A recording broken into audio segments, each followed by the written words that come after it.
Bismillahirrahmanirrahim. Assalamualaikum warahmatullahi wabarakatuh. Alhamdulillahirrahmanirrahim. Allahumma salli ala Muhammad wa ala ali Muhammad. Maaf ya, lagi senang bikin rekaman seperti ini. Sederhana, jauh dari sempurna, tapi mudah-mudahan tidak bisa membuat sedikit agak mengurangi kebosanan belajar daring. Lagi pula kalau kita namanya Google Meet, ya sinyalnya tidak merata, kadang sering terputus di antara teman kalian sehingga kurang maksimal juga. Ini hanya sarana aja biar nanti kalau Bapak merekam seperti ini nanti bisa kalian ulang di channel YouTube Bapak. Bisa lebih bagus, tapi Bapak cukup kerepotan. Yang kedua, medianya kurang mendukung nampaknya. Sekolah kita belum punya studio yang khusus untuk bisa merekam seperti ini. Banyak, di YouTube juga banyak materi-materi dari guru-guru yang lain dari seluruh Indonesia. Tentu saja. Tapi ya kurang afdol kan kalau bukan Bapak yang kalian dengerin. Hari ini ada pengumpulan orang tua kelas 12 untuk audiensi rencana praktek luring. Nanti 2 minggu yang akan datang kalau jadi ya kita jadi ketemu untuk luring. Minggu depan kalau jadi itu TKR dan akuntansi. Akuntansi dan TKJ. Minggu depannya lagi OTKP dan TKRO untuk luring praktek. Karena ini penting. Kita nggak bisa hanya daring. Praktek nggak bisa kita kerjakan dengan jalan Bapak di sini, kalian di rumah. Tentu saja harus ketemu langsung. Setahun tidak akan terasa, materi kita banyak. Setidaknya kalian dapat nanti beberapa hal yang bisa diaplikasikan dan manfaat untuk kehidupan sehari-hari. Kita akan manfaatkan waktunya pokoknya. Ya, selain mempersiapkan untuk uji kompetensi, kurang lebih bulan April atau Mei, hal lainnya juga beberapa soft skill nanti inginnya kita sampaikan supaya kalian benar-benar siap, entah itu nantinya jadi seorang karyawan bekerja ataupun nantinya kuliah. Pokoknya banyak hal yang ingin kita sampaikan di akhir tahun pelajaran ini, ya, di akhir kebersamaan kita. Ini pertemuan yang keempat untuk mata pelajaran Humas Keprotokolan. Ya, kita masuk ke kompetensi dasar yang baru, yakni tentang mengelola pertemuan atau rapat. Ini sorry Bapak ketuk-ketuk terus ya, modenya juga seperti ini. Biar nggak parum. Beberapa kali mereka parum akhirnya sia-sia. Ya, pertemuan keempat, kompetensi dasar baru. Kemarin kita tentang keprotokolan di lingkungan sekitar, yakni di sekolah. Kegiatan protokolan melingkupi upacara dan aturan pakaian seragam kita. Nanti mudah-mudahan bisa diterapkan. Jadi kalian bisa menyesuaikan bagaimana nanti sikap kita pada saat acara-acara resmi dan juga penampilan serta pakaian kita. Nah, itu kemarin tentang protokolan. Hari ini kita membahas tentang rapat, mengelola pertemuan atau rapat. Materi ini dulu diberikan 2 tahun, kelas 11, kelas 12.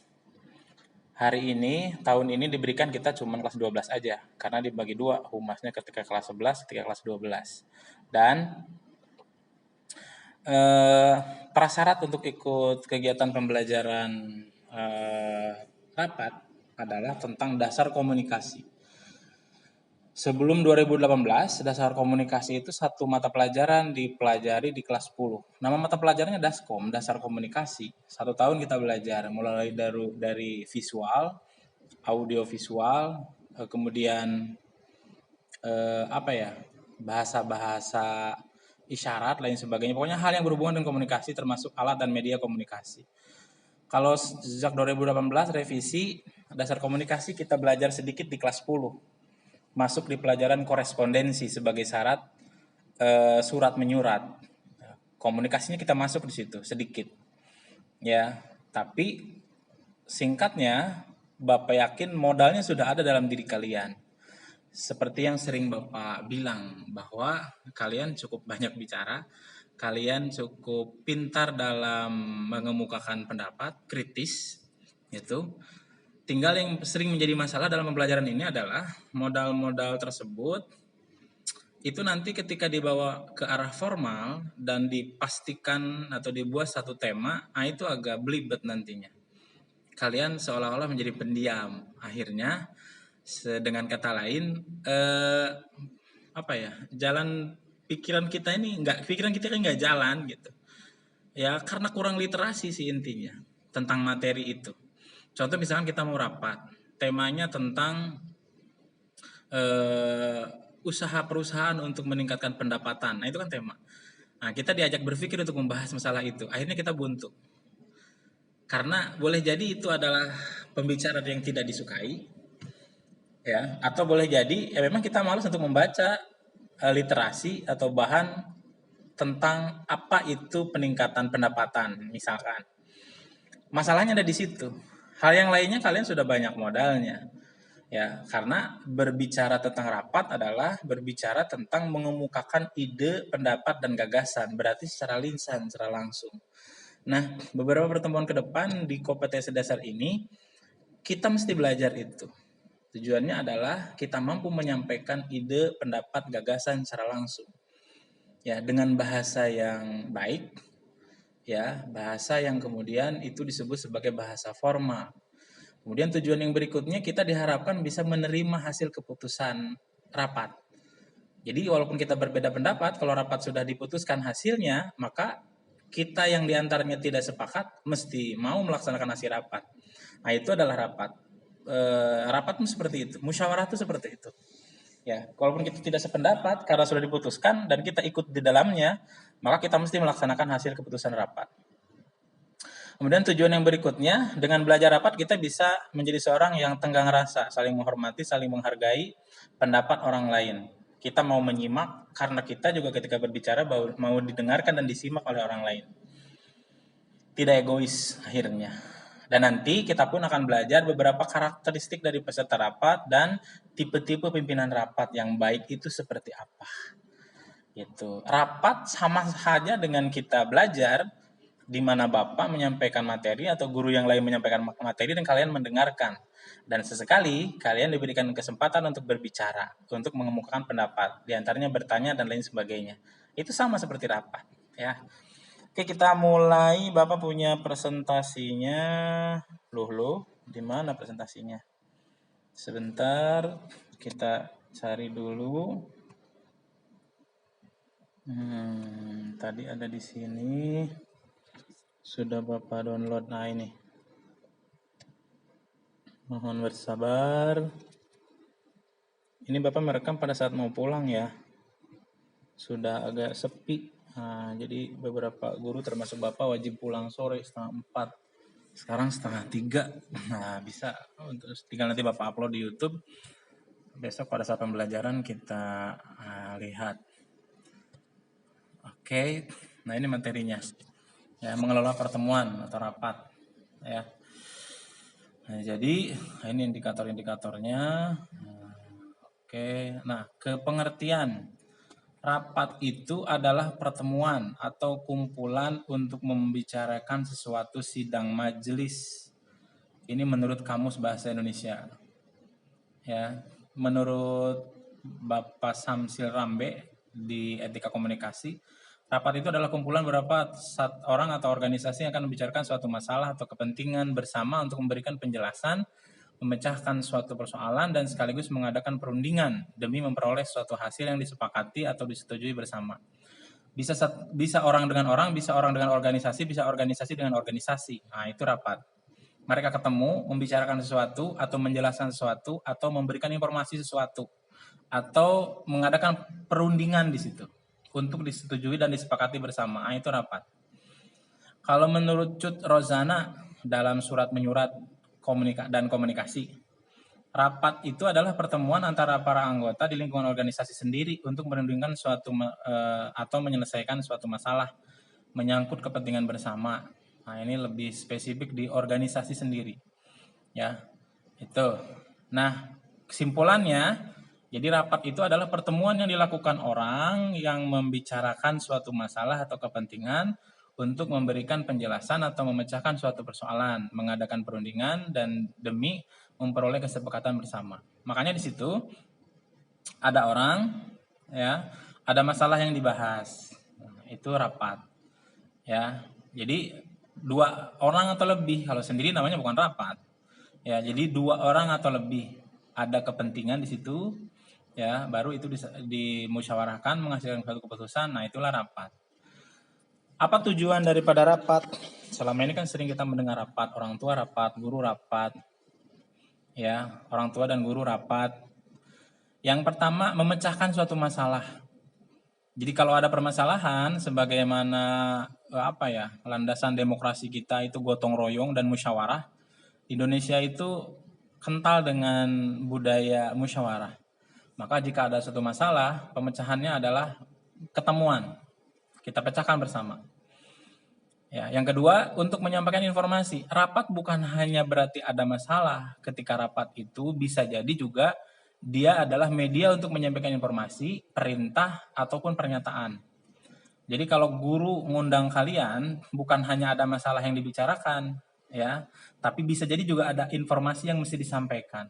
Suatu saat kalau kamu kerja, dipanggil dan dikumpulkan oleh pimpinan, bukan berarti ada masalah yang harus dibahas. Bisa jadi juga pimpinan mau ngasih pengumuman. Dan itu masuk ke dalam jenis rapat. Nah, nanti kita bahas, ya. Dan yang terakhir, tujuan rapat adalah sebagai alat koordinasi. Ya, penting dalam organisasi itu dengan apa yang dinamakan dengan koordinasi. Ketemu, berembuk, ya, kemudian membahas sesuatu, nah itu koordinasi. Itu penting. Makanya rapat adalah salah satu alat koordinasi. Bahkan ada kemudian pendapat yang mengatakan seorang yang terikat di organisasi dan diundang rapat itu sudah hukumnya sudah wajib hadir. Jadi kalau dia tidak hadir ketika diundang rapat itu sama dengan dia melakukan tindakan indisipliner, tidak berdisiplin dan tidak bertanggung jawab. Maka rapat ketika diundang ya mesti hadir. Karena disitulah kita koordinasi.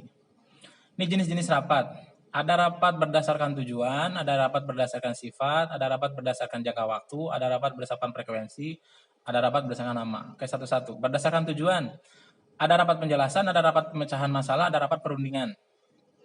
Itu berdasarkan tujuan. Jadi ada yang dinamakan dengan rapat penjelasan, tadi hanya dipanggil untuk menjelaskan.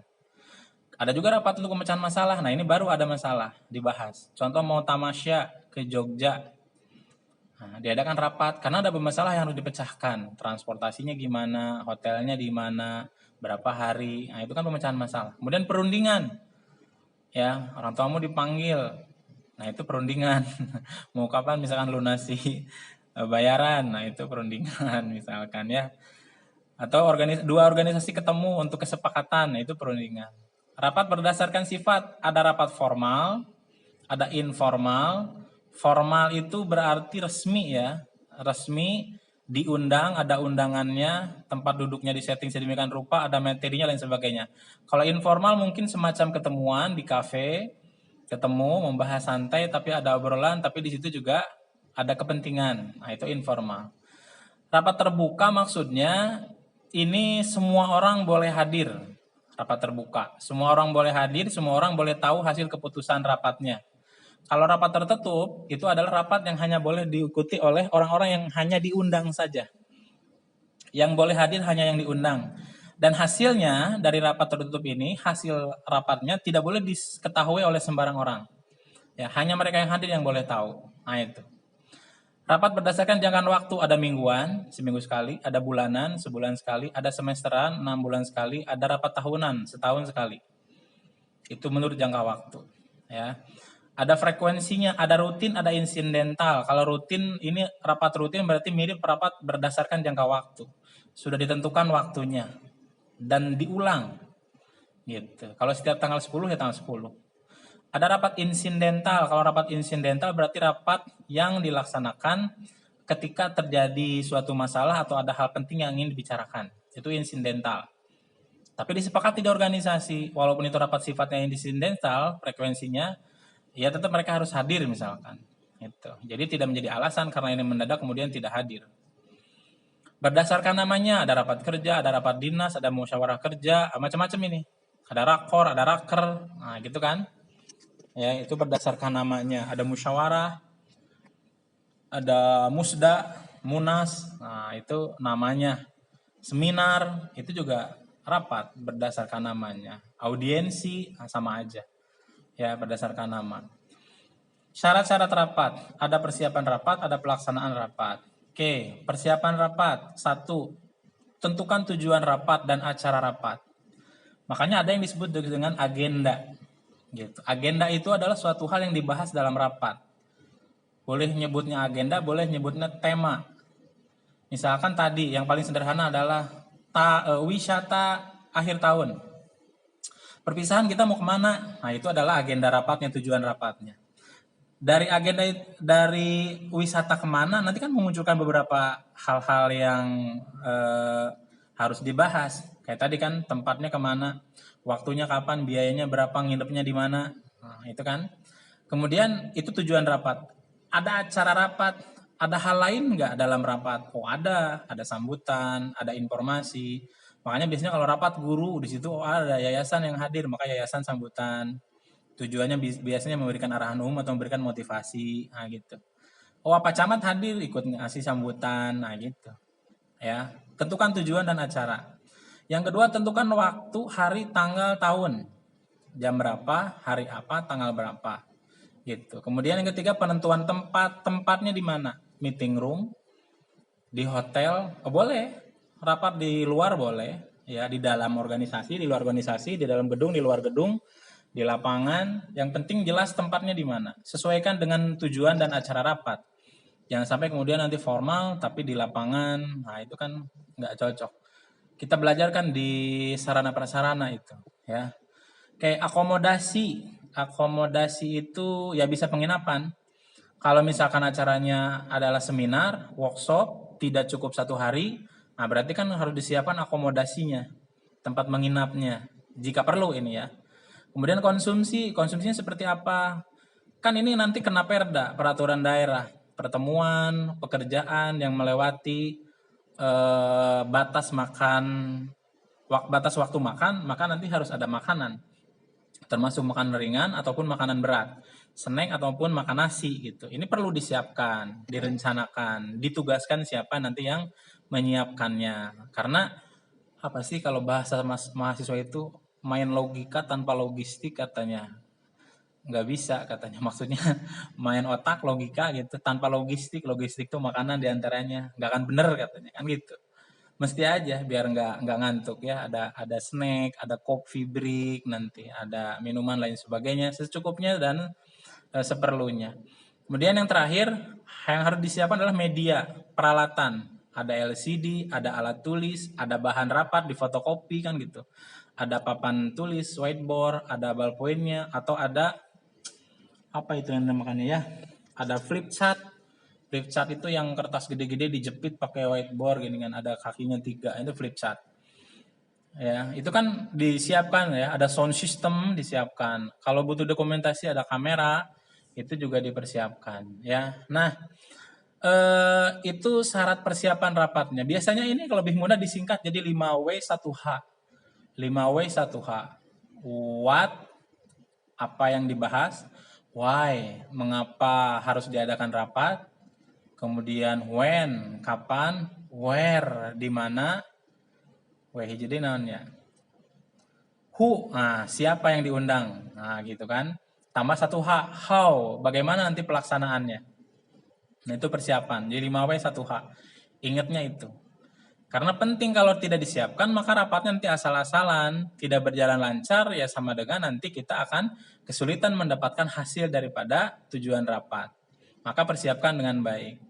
Ya, diawali dengan bikin surat undangan, itu juga persiapan, ya. Surat undangan rapat, membuat daftar hadir, kemudian tadi bahan rapatnya difotokopi. Biar semua orang itu ketika hadir di rapat, mereka benar-benar sudah siap dan nanti memberikan sumbangsi, ide, gagasan, pendapat. Jadi bukan hanya datang kemudian mendengarkan, apalagi sampai tidak ngerti dengan apa yang dibicarakan. Makanya panitia penyelenggara siapapun itu ya mesti memprediksi bahwa rapat harus berjalan dengan lancar dan baik. Tentu saja. Oke, itu persiapan rapat. Kemudian pada saat pelaksanaan rapat, nah, pada saat pelaksanaan rapat ini ada beberapa hal juga yang harus diperhatikan. Pertama, suasana rapat terbuka. Walaupun tadi ada sifat rapat jenis tertutup, rapat tertutup itu bagi orang lain yang nggak diundang. Tapi kalau sudah hadir sama-sama bareng di situ di ruangan, maka semua jadi terbuka. Gitu. Ya, tidak boleh a priori menutup diri, tidak boleh. Ya. Dengarkan orang lain berpendapat dan sampaikan pendapat kita. Makanya kalau kamu diundang rapat, pelajari betul-betul apa yang akan dibahas dalam rapat. Maka siapkan pertanyaan, ide, gagasan gitu. Karena bukankah kita ingin hasilnya adalah sesuai dengan harapan kita? Apalagi nanti pada kenyataannya kan kita biasanya berkubu-kubu, berblok-blok. Contohlah kemarin kita memutuskan beli baju kerja atau tidak. Itu kan ada blok nggak usah beli baju kerja, ada blok harus beli baju kerja. Kan minimal ada kong kali kong, ngehubungin sana, ngehubungin sini, gitu kan. Nanti pembicaranya diarahkan ke arah mana. Nah itu penting. Ya, suasananya terbuka. Yang kedua, peserta rapat berpartisipasi aktif. Mesti mendengarkan, mesti mengemukakan pendapat. Kalau dia hanya diem, ya apa namanya itu makanya, ya. Itu berpartisipasi. Apalagi nanti tidak menerima hasil rapat, wah itu mah ya termasuk peserta rapat yang tidak baik lah. Adanya kendali dari ketua rapat, penting untuk memilih siapa yang memimpin rapat, ketua rapatnya, karena dia harus mengendalikan jalannya rapat. Ya, dia mampu merangsang orang untuk bertanya dan mengumumkan pendapat. Dia juga mampu menyimpulkan rapat, mampu masuk ke semua bagian orang, memahami bagian-bagian orang, sehingga dia tidak diperkirakan misalkan hanya pro ke golongan tertentu. Dia harus netral. Berikutnya, hindarkan debat kusir. Orang bertengkar, saling bantah-bantahan kelewatan, wah itu harus dihindari itu. Dan kita menghindari itu. Bahasa harus komunikatif. Gunakan bahasa yang umum, ya bahasa Indonesia. Ya, dan yang baik dan benar. Gitu. Hindarkan monopoli ketika berbicara. Makanya di sini peran pimpinan rapat penting. Gitu. Jangan sampai hanya satu kelompok aja yang berbicara.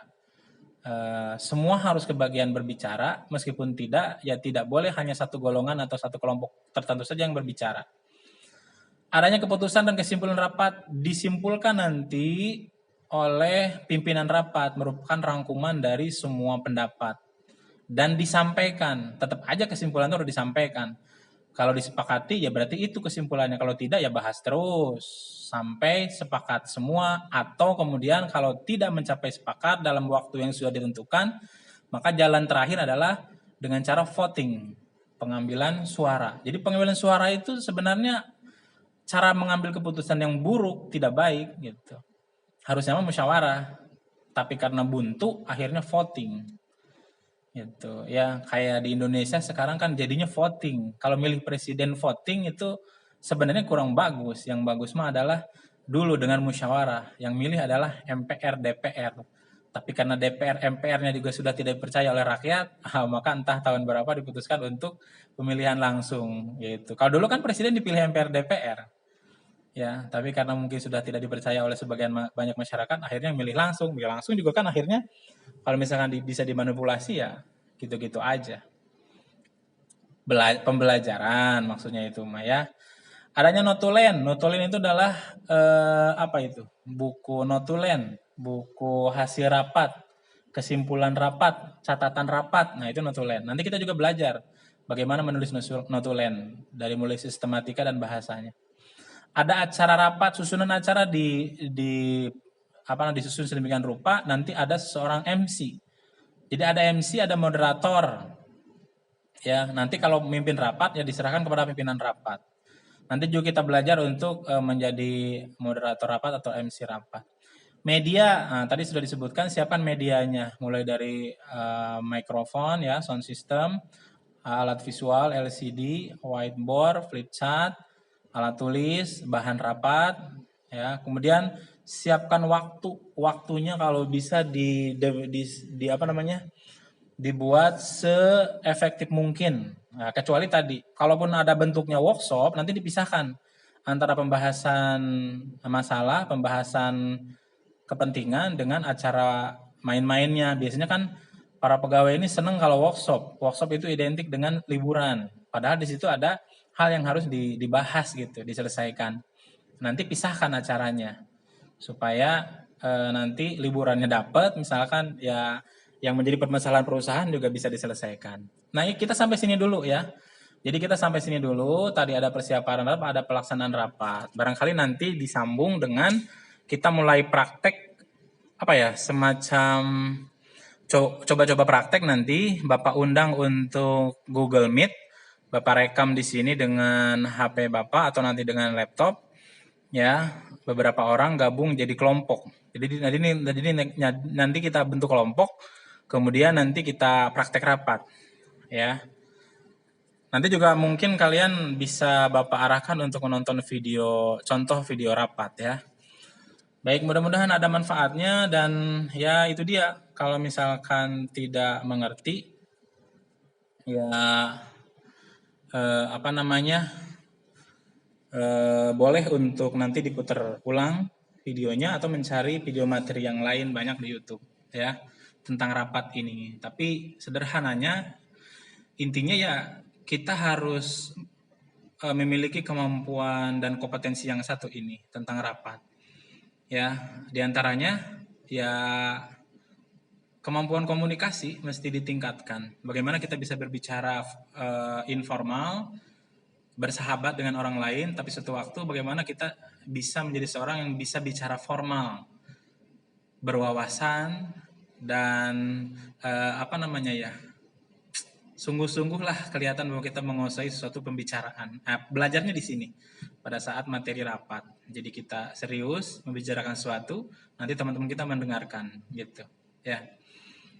Ya kalau kita mau berkomunikasi di level biasa-biasa saja, bercanda, tertawa, bahkan banyak main-main, ya itu juga ada manfaat buat kita. Cuman ya nanti komunikasi yang seperti itu mohon maaf ada di level mana kalau di perusahaan. Beda dengan dia yang berusaha untuk pede, percaya diri dengan gaya komunikasinya, menjaga wibawanya, mengatur tempo dan gaya bicaranya, itu kan sudah jelas dia ada di level mana di perusahaan. Ya, obrolannya. Nah, gitu maksud Bapak. Makanya mudah-mudahan kita banyak belajar di sini. Ya, nanti kita bertahap. Bapak rencanakan sekitar 3 atau 4 pertemuan untuk rapat sama prakteknya sekaligus. Karena nanti kalau kita dibagi 4 kan bisa 4 kali bertemu kita untuk prakteknya dan nanti kita evaluasi. Oke, cukup dulu. Boleh diputar ulang videonya kalau kurang jelas. Jangan lupa like and subscribe. Assalamualaikum warahmatullahi wabarakatuh. Mohon maaf kalau ada kekurangan.